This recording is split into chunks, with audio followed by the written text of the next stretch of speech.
আস্ত জলপাইয়ের মোরাব্বা না খেয়ে থাকলে পুরাই মিস।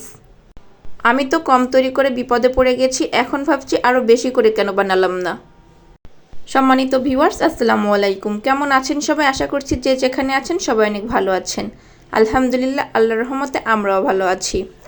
আজ আপনাদের সাথে শেয়ার করব রসে টইটুম্বুর আস্ত জলপাইয়ের মোরাব্বা। খুবই লোভনীয় এবং মজার একটি খাবার, আশা করছি আপনাদের কাছে অনেক ভালো লাগবে।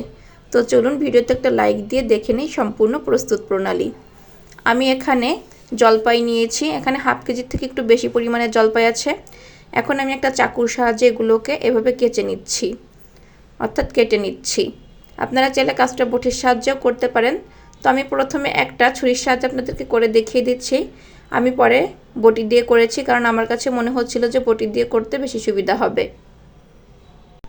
জলপাইয়ের দুইটা সাইড এইভাবে কাচিয়ে নিতে হবে। তো একইভাবে আমি সবগুলো জলপাইকে কাচিয়ে নিয়েছি, আর জলপাইগুলো আমি আগে থেকে পরিষ্কার করে ধুয়ে নিয়েছিলাম।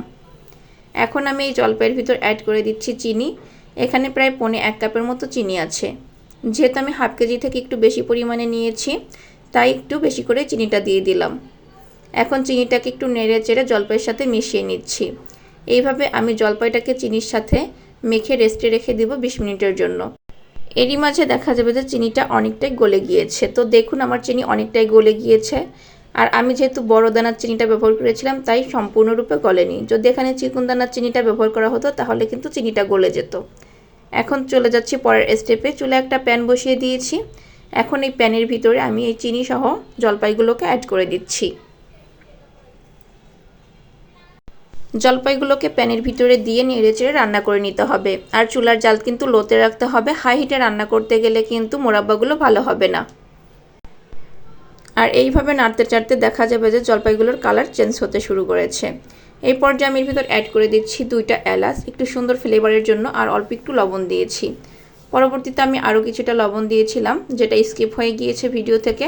আপনারা আপনাদের পরিমাণ মতো লবণটা দিয়ে দিবেন। তো এভাবে নেড়ে চেড়ে মিশিয়ে নিচ্ছি। আর বারবার নেড়ে চেড়ে দিতে হবে, যাতে করে নিচের দিকটাতে পোড়া লেগে না যায়। জলপাইয়ের এই মোরাব্বাগুলো বানানো কিন্তু খুবই সহজ, আর খেতে কিন্তু অনেক বেশি মজার।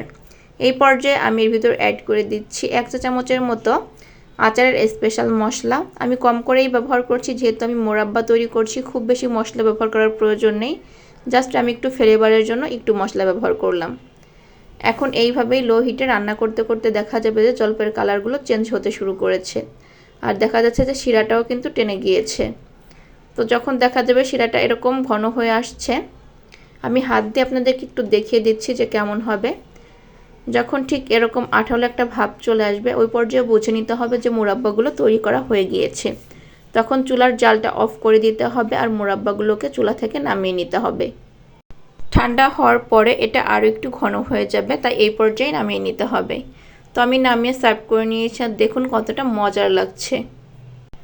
আর জলপাইয়ের ভিতরটা একদম রসে টইটুম্বুর, দেখেই খেতে মন চাইবে, জাস্ট অসাধারণ।